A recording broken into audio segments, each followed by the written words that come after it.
Mr. Brightside by Violet Hellfire. Fucking Dan. It wouldn't be the first time he said it tonight, and it certainly wouldn't be the last. Arin muttered these words mostly to himself as he raised his already sweaty glass to his lips once again, slightly wincing at the tainted cola inside.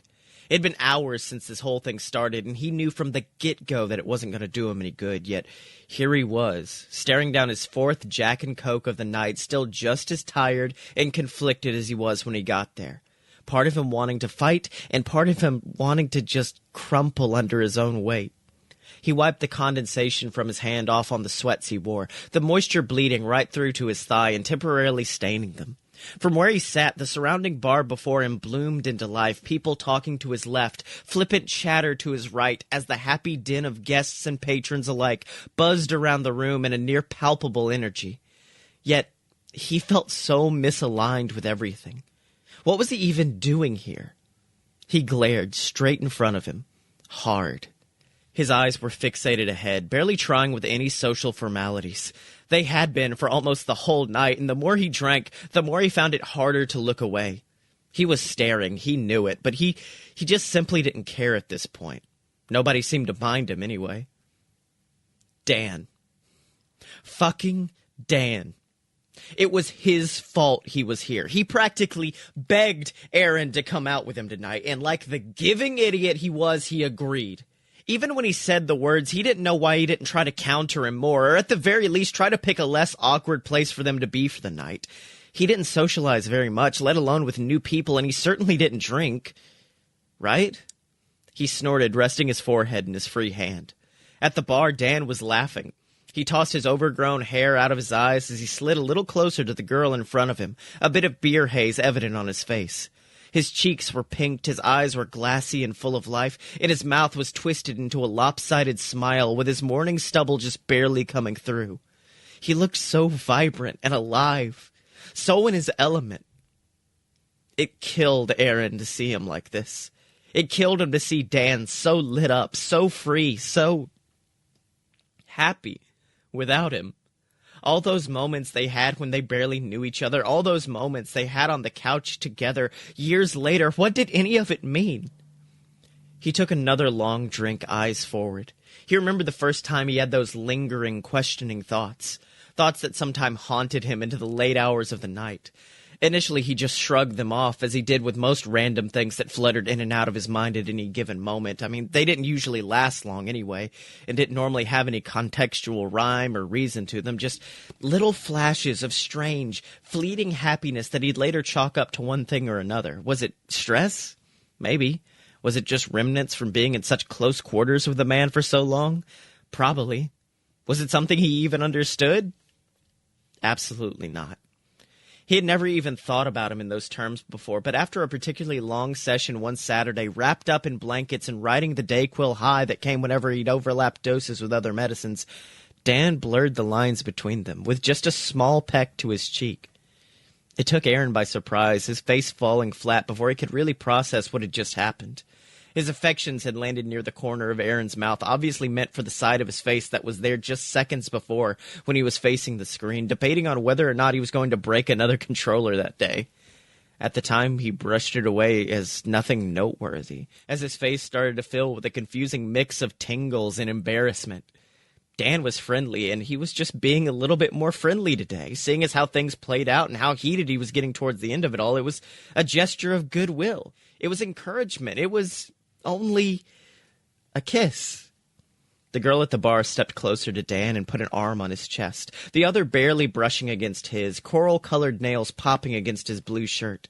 For a moment, it looked like she was leaning in, readying herself with lidded eyes and a dare on her lips before turning her head to the side in a show of faux coy coquettishness. His smile spread even wider as he looked at her with a spark of something else lingering on just the corners of his face. He was taking her home tonight. Arin knew anyone could see that. He had known since the moment she walked up to him with a swing in her step and a pair of heels that just begged to be hanging over someone's shoulders. And he hated it. He hated all of it. His stomach twisted briefly as he attempted to bore a hole into the back of her head, hoping that with whatever he could she'd change her mind, or maybe Dan might, and that they could leave together and forget that this part of the night had ever happened. It was a bad idea. A stupid idea. One that he'd try to remember next time he was being dragged out the front door. If there even was a next time, he didn't know how much he could take scenes like this, and he didn't know why he felt so bitter and puerile. It wasn't anything Dan was doing, yet. Here he sat, with a nagging sense of something within him rolling, just bubbling under the surface, an angry sort of stew that made him feel sick in more ways than one. Something nearly vile and vitriolic, something threaded with confusion, something he felt was out of his control. It had to be her. Something about her. Arin swallowed the last of his glass as if to punctuate his thought.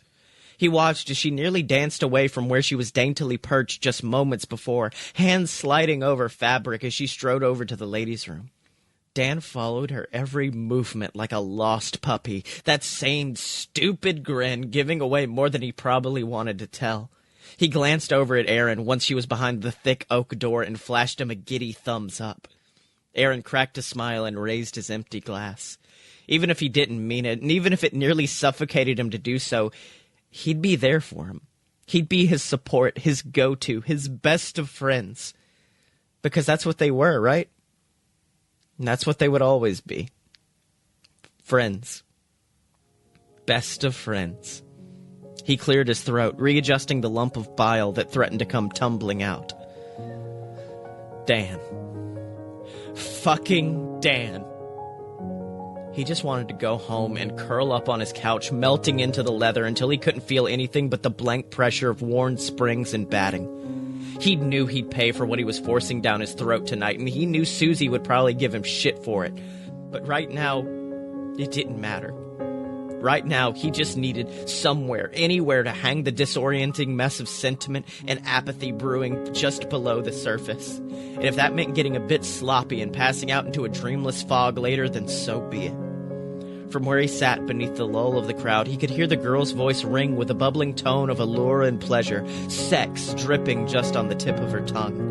Dan echoed her enthusiasm in every way, nose brushing past her hair, whispering silent promises that made her curl up incrementally closer as he spoke, pliant mouth parting by the second. Arin couldn't look anymore. He just couldn't. He fished his phone out of his pocket and checked the time. Anything to give himself a distraction, even if only for a second. The bar would be open for another hour or two if he was remembering the sign out front correctly. He quietly tossed around the idea of blacking out entirely as he gazed into his hollowed cup and letting the charity of strangers dictate whether or not he actually made it home tonight. He couldn't, though. He was, as much as it didn't seem, responsible, and he knew better. With a few lazy swipes and taps, he brought up the Uber app, knowing full well his ride would be unavailable for the rest of the night. He sighed deep and heavy. How did he end up like this? It was only a kiss.